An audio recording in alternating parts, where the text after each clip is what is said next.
taane warra galataa taane warra galataa taane sitaamaanne Yesuus dongadi gataane sitaamaanne Yesuus dongadi gataane.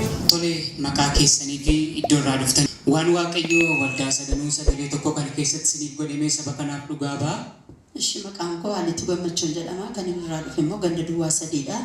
Duraan dursee garuu Waaqayyoo isaa anaanis maatiin hunduma addana jiru kana nu eegee nu tiksee bara hamaa kana keessa 2016 nu gargaaree bara dhuma guyyaadhuma kana nu geessise galanni isaaf haa ta'u. Saba Waaqayyoo ililshaa Waaqayyoon galateeffadha.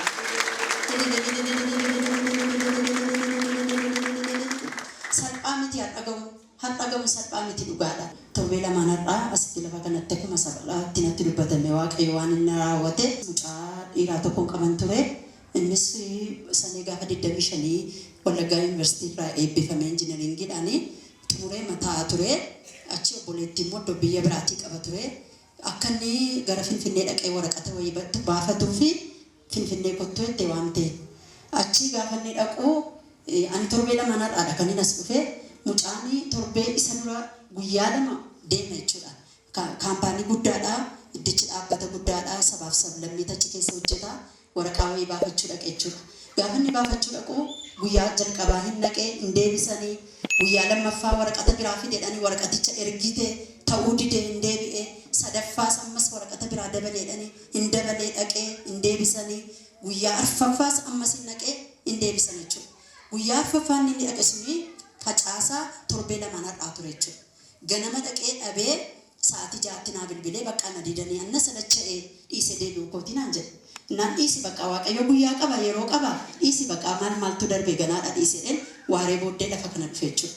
Lafa kana dhufeen qixa sanin taa'e achi taa'een namni Waaqayyo as ba'anii kadhatanii lallabanii waan hundumaa labsanii iddoo kana dhaabbatanii namni waa'ee mucaa keetiif jedhan.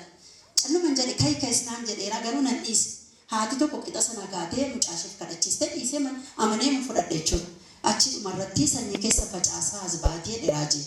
Sanyii koo harka kootti qabadhe iddoo kana gaafa dhufu maayikii akkas ofirraa qabee na bira ga'ee zayitiin naa kadhatee ka'ee akkas maayikii garasitti qabee mucaan keessa jiraa jedhee na gaafate. Baay'ee natti tole egaa silau keessa koo jira waan ta'eef baay'ee natti toleen. Silayyuu waa'ee mucaa keessaniif baay'ee cannaqamaa jirtu. Silas waa'ee masaa yaada silas hin baane waan hin ta'eef na gaafachuu isaa dhugaan seena jechuudha. Achi gurra isaatti akkasitti jedheeni mucaan koo waraqaa wayii baasachuu Finfinnee deemee baay'ee madanqamee rakkachaa jira raajii akka tinaa kadhattu iyyuu nan barbaadaan jedhe. Innaan bakka ashii booddee si arganaan jedhee deebi'een taa'ee kadhadhee dhumarratti bishaan qabadheen dhufee as dhaabbadhee jechuudha. Achi kun fotoon isaa addanarra jira. Fotoo masaa kana moobaayilirraa baaseen kan inni bira ga'u akkasittiin itti qabu. La mucaa kana sagana dhaadheen gaafa itti qabu waan tokko sin jenne afaanuma tokko akkas harka isaa dhagaa'ee maqaa Yesuusin hin danqamu hin milkaa hin deemaa waan isa danqu hin jiru. Ameen jedhee fudhadhee garaa guutuu fudhadhee dhaqee taa'ee kadhadhee mana kootti galee bilbileefiin ilaa sagalee sii badheera raajii kin hin milkoofta siin jedhee ganama dhaqiin jedheen. Ameen jedhee fudhate mucaanis waa tokko hin jennee waa tokko na dura hin deebiin ameen haadha koo Waaqayyo si haa eebbisu naan jedhee hin bullee kadhachaan bullee ganama lamarratti nan bilbileef deemaan jira taaksii qabadheeraa naan jedhe. Egaa bu'aa bahee Finfinnee keessaa taaksii isaa waan adda addaa isaa beektuu eessa dhaqamee dhaqama wantichi nama beeka waan ta'eef kunoo karaarra jira naan ilaamin jedhe waa tokko shakki sagalee sii darbeera hin milkoofta fixxee dhufta naan ameen jedhe ammas. Indeemee biiroo galee sa'aatii 4tti naa bilbil haaloo naan jedha yoo jedhee nan ariifadhe baay'ee fixadheen bahee naan jedhe. Mee galata Waaqayyoodhaaf. Aleessaniif gadda si'a 3-4 kan isaan. 4 dhaqee guyyaa 5ffaa dhannisu. Sagaleen asii ba'ee galgala sa'aatii 11tti naa kadhatee raajiin ganama sa'aatii 2tti deemee 4tti xumuratee ragaa barbaachisu.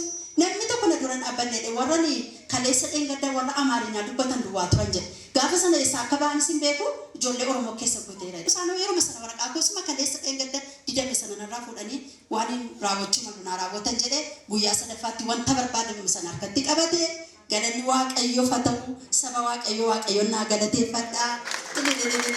Mee sana milkeessuuf ammallee akka keessatti bursaati. Kanaaf waan inni isinii dhaamu wanta addanatti dubbatamu wanta addanatti kadhatamu amanaa fudhadhaa irraa wata Waaqayyo lafa kanarra jira. Kanaafuu isiniif isinii raawwata. Nooraa milkaa waaqayyo isin eebbisu. Mi'a mallee keessatti buusaa galateeffadhaafi.